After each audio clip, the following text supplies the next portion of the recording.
Good morning, ladies and gentlemen. I'm Keith McLean. I'm Chair of the Energy Research Partnership and also Chair of the UK Energy Research Centre. And both of those organisations very much involved at looking forward to what the future energy world is going to look like. So we're going to explore that in a little bit more detail with our three excellent speakers this morning. Just a couple of words, though, on context of this. I think looking forward is important, but we also need to look back and understand what it is that we have. We're not starting with a fresh piece of paper. And we've got this very, very challenging task of decarbonising the energy system, which is something that we all support, but I think sometimes we don't think enough about the unintended consequences of the decarbonisation programme. And I see intermittency, the need for capacity payments, things like range angst in electric cars, some of the first symptoms that we're seeing of moving away from a carbon world without really recognising what it has given us in terms of storage and flexibility. Intermittency is interesting. We think it's a new thing that we've discovered with renewables, but some of you who are old enough as I am to remember the 70s will remember just how intermittent coal generation can be if you don't have enough coal, as Ted Heath found out during the miners' strike. And it's not just about the electricity system either. We'll be hearing from the speakers today a bit more about the need to look at the energy for heat and transport. And we don't, again, just need to think about the energy element of it, but also about capacity. And this issue of storage and the ability to use the storage that we have at the moment flexibly is going to be something that we're faced with an awful lot more, and there's been some very interesting sessions in the conference about storage. But just to put that into perspective, at the moment we have, we were hearing yesterday about plans for new pumped storage schemes. We have about 3 gigawatts of pumped storage available to us with about reservoirs that would cover about 9 hours operating at full power. But just an example of how important carbon has become to us in storage. We have at the moment about 55 gigawatts of storage in the gas system at any one period of time. And that is capable of, with the networks and the storage facilities we have, of going on for about 900 hours. So we have an awful lot of storage in the system. You add in the coal on top of that, and moving away from that is really going to offer us some big challenges. So the other component of that is not just a technical challenge, but if you think about it, we don't pay very much for having a pile of coal outside of a power station. We don't pay particularly much for having stores of fuel available in our vehicles to us. So at the moment, there's no actual value which is associated in any significant way with that functionality. So we need to think about changing the market as well, not just about the technological challenges.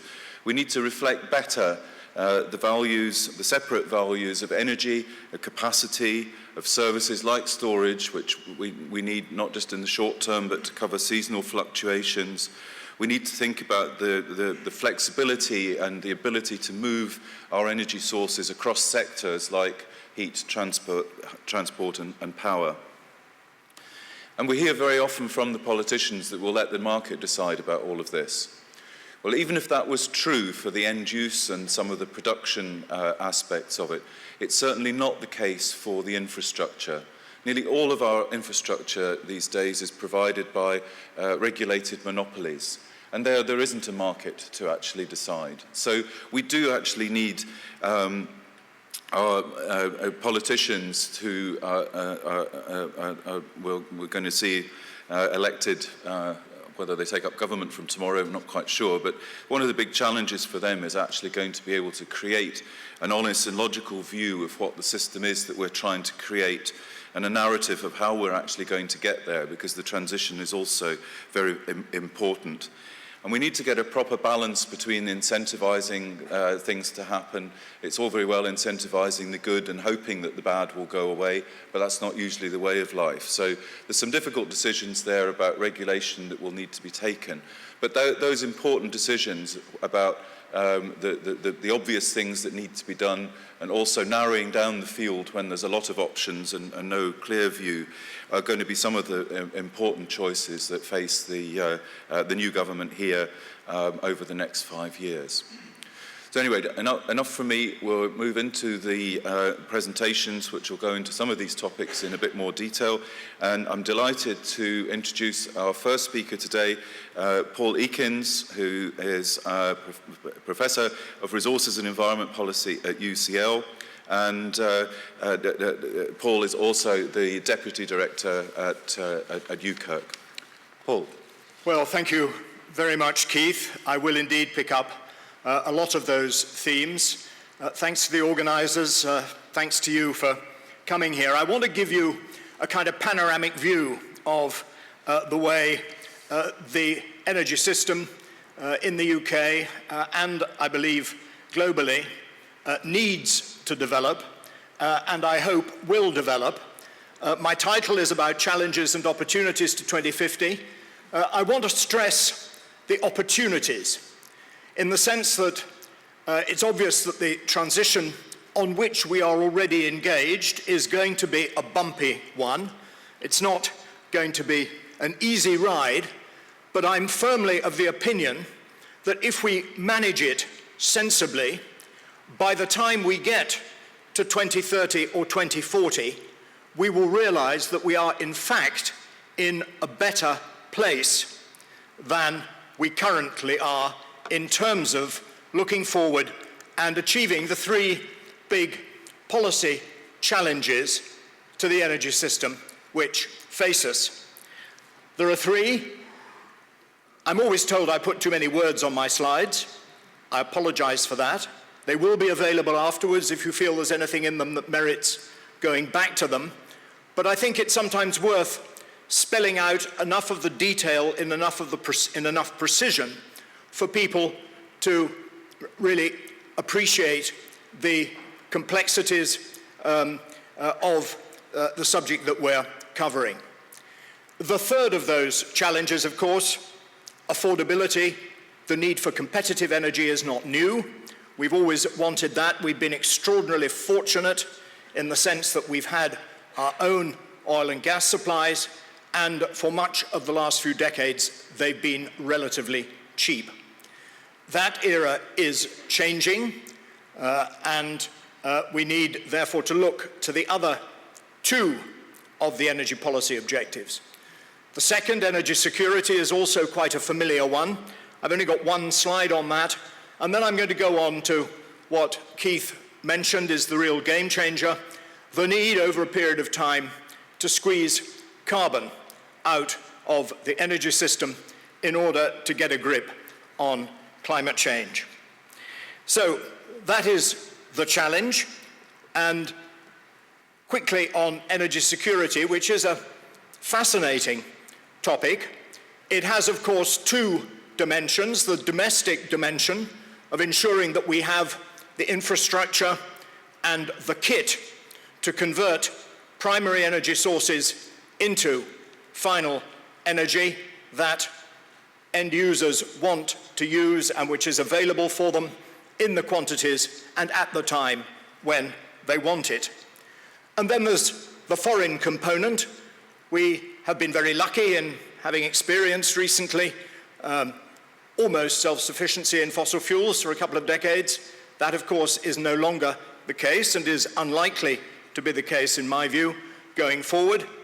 But in fact, the reality is that those supplies have been remarkably available.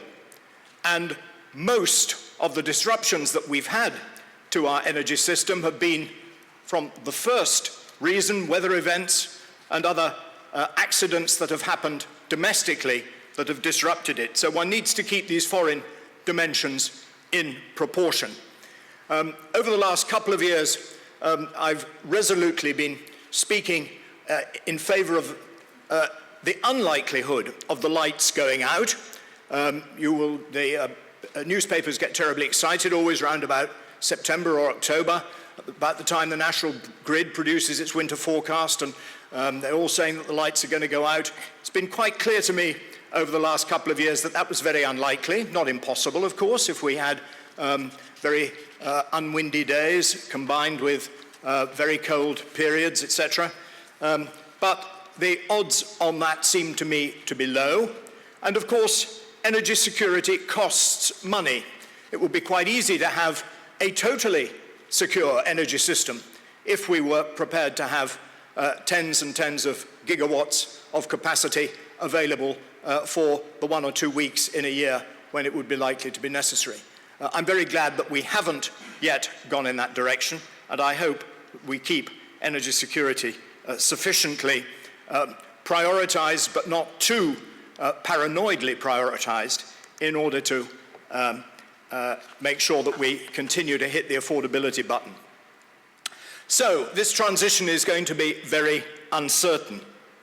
There are lots of uncertainties, and the work I do for the UK Energy Research Centre, UKERC, is largely focused on trying to get some quantitative handle on what energy demand is going to be in the future, driven by population and economic growth, what fossil fuels are going to cost, and the likelihood that they're going to be available, what alternative energy sources there might be coming up, what the costs and maximum rates of deployment of low-carbon energy sources might be, and I've listed a few of them there on the slide. What will climate change actually do? There have been a number of occasions around the world where climate change has significantly disrupted, or where extreme weather events that is now being shown to be made much more likely by climate change are actually disrupting the energy system and indeed many other aspects of our lives. And then, of course, the question of public attitudes and acceptability to the various kinds of technologies that are going forward. Anyone who's engaged in the business is obviously at the sharp end of that lot. I have the luxury, really, of observing and trying to understand how this is going to play out, how it might play out, how it needs to play out, and I'm going to share a few of those insights now. Of course, decisions must be taken. These systems have long lead times. If we want to be decarbonized in the electricity system largely by 2030, which is what the Committee on Climate Change says we should be if we're going to move to 2050 for an 80% reduction, then we need to start now, because 15 years in terms of the energy system is not far away. And of course, we have started now. We're already some way down that track, but the really big changes are still ahead of us. So some of these big uncertain developments, I've grouped them into different kinds of developments, and then I'm going to put up a little timeline through to 2050 just to guide our thinking as to what needs to have happened by when if we are to meet these three challenges. Starting always with demand. There's no point building supply until you've got a pretty good sense of what the demand is going to be. We know that the opportunities for efficiency are great. We know that lifestyles over decades do change. We know that we're going to experience the marriage of two great system technologies, the energy system and the information and communication technologies, and that will permit a degree of demand response that has not been available in the past, and that will demand a quite new set of electricity networks. And we've got a DNO speaker following me, and the DNO is right. The distribution network operators are absolutely in the center of that revolution, which is going to happen over the next couple of decades. And then there are new demand technologies. They're necessary from a decarbonization point of view, because there's no way we can capture the carbon emissions from household heating or from millions of vehicles, and that means they will need to move away from high carbon technologies, whether it be through electric vehicles using low carbon electricity, or whether it's towards heat pumps using low carbon electricity, or whether it's finally getting some scaled district heating into our energy system, as many European countries have already managed to do. I've mentioned decarbonized electricity, and in many ways that is the key. I would like to think that there were thousands of flowers blooming out there, but there aren't. There are actually just 4 big opportunities to decarbonize at scale: large-scale renewables, small-scale renewables, nuclear power, and carbon capture and storage. The last of those we're way past, in my view, backing proper demonstration projects to see whether that's likely to work at the kind of scale that we need it to work. But all those 4 big options still have substantial uncertainties associated with them, all the way down that list of uncertainties that I mentioned right at the beginning. Bioenergy has been the subject of a lot of hype. I've done a fair bit of academic work on that myself, and it's clear that it is no magic bullet. It is clear that in many cases it is not even a low-carbon energy source, and there have been some studies that show that you can produce bioenergy in a way that produces more carbon emissions than the diesel and petrol than it is supposed to replace. There are other environmental sustainability issues to do with land use and biodiversity. There's the fact that 9 billion people in 2050 will want to eat as well as have energy, and there's only a certain amount of potential land. And then, of course, there are the social issues of what happens in the communities where this bioenergy is actually grown, and a lot of evidence that it can serve sometimes to exacerbate the already difficult issues of land use in many developing countries. We're not living any longer in an island energy system. Increasingly, we're being interconnected by technologies, by trade, and by international integration.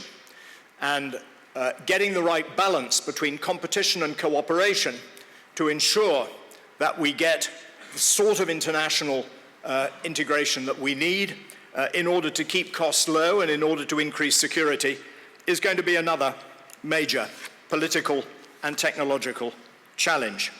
So, options and choices. Different countries have different options, and they'll make different choices, and that's as true for Scotland and England as it may be for the UK and other European countries, and indeed countries further afield. These choices are essentially political, which is why they're difficult. Obviously, different industries will try to persuade politicians that we need certain industries, but if we look at the fact that Germany has decided to turn its back on nuclear power, not entirely wisely in my view, but there we are, that's a political choice they've seen fit to make. And we've seen the Conservatives in England say that they don't want onshore wind anymore, despite the fact that that is the cheapest low-carbon option, and they say that they remain committed to decarbonising the electricity system. So we can see that politics is going to be an inescapable player in these choices. The options will play out differently in terms of energy security and cost, and the economic and political consequences of making the wrong choices will be enormous. This is very serious stuff. We're going to have to strike a difficult balance between keeping portfolios of energy and encouraging the new technologies as they come through, while recognizing that if we want to go to scale, we have to pick winners, we have to back winners, we have to subsidize new technologies at scale in order to get them deployed at scale. And Scotland, of course, has a very good record in doing that. We need always to be aware of the importance of the demand side, and in the past, energy demands have been substantially overestimated, and we need to get on continuing the process of decarbonisation. The next slide is the only picture I've got, and it is worthy of study. I'm not going to be able to go through it except very quickly now. It's an innovation chain. You may not even be able to read some of the words, We've got a whole range of technologies up here that are the subject of research and development. Then we've got another set of technologies here which are being demonstrated at scale, and then we've got another set of technologies which are being deployed at scale. And those technologies, if they are successful at the stage where they currently are, will need to be pushed through this funnel so that at this point, whether we're talking about electricity generation at the top, whether we're talking about various enabling technologies, as with the grid technologies, whether we're talking about road transport or the built environment, predominantly residential and commercial heat, that funnel will need to be pushed through. The market will, of course, play an enormous role in pushing technologies through the funnel, but as Keith said, when it comes to infrastructure and when it comes to ensuring that these technologies get over the valley of death, the public sector has an enormously important role to play. So that diagram was formulated in 2010. Its first timeline looked forward to 2020, and of course we are now halfway through that timeline, and by the end of it, we will need to be clear about how much demand can we reduce and what is the scale of potential demand response. We'll need to have some clarity about some of these supply-side issues, which are still very much hanging in the air, to do with nuclear power, to do with storage, to do with distributed generation, to do with carbon capture and storage. We'll need to have a sense as to whether people are going to buy into electric mobility and electric heat. We'll need to ensure that our institutions are fit for purpose. We've seen electricity market reform. Are we going to have a new electricity and energy regulator? And if so, what form will that regulation take? And we'll need to be clear about the international dimension. By 2020, a lot of those directions will need to be set. There will still be some opportunity for change, but the longer we leave it, the further we get down a particular trajectory, the more expensive it will be to change. It's an enormous policy challenge. The Stern Review set out the three elements of policy that will be necessary, to do with carbon pricing, to do with technology and innovation forcing, to do with behavior change, with carbon pricing, the most important of those. The opportunity is enormous. All the macroeconomics of this that I've studied, and I am an economist, and that's the lens I take on these issues, suggests that it's not going to be too expensive to get the carbon out of energy, and is far cheaper than doing nothing about climate change. That if you take into account the reduction in local pollution that getting carbon out of the energy system will entail, then we will get net short-term economic benefits as well. And if you take into account the further benefits of innovation and energy efficiency, then we could find really new technologies and a whole new trajectory of innovation opening up before us. My last slide, a bit of a plug for work that we're doing at the UK Energy Research Centre, a book that came out, Energy 2050, on which at least partially this talk is based, a couple of years ago, and a new book on global energy, which Oxford University Press is currently preparing.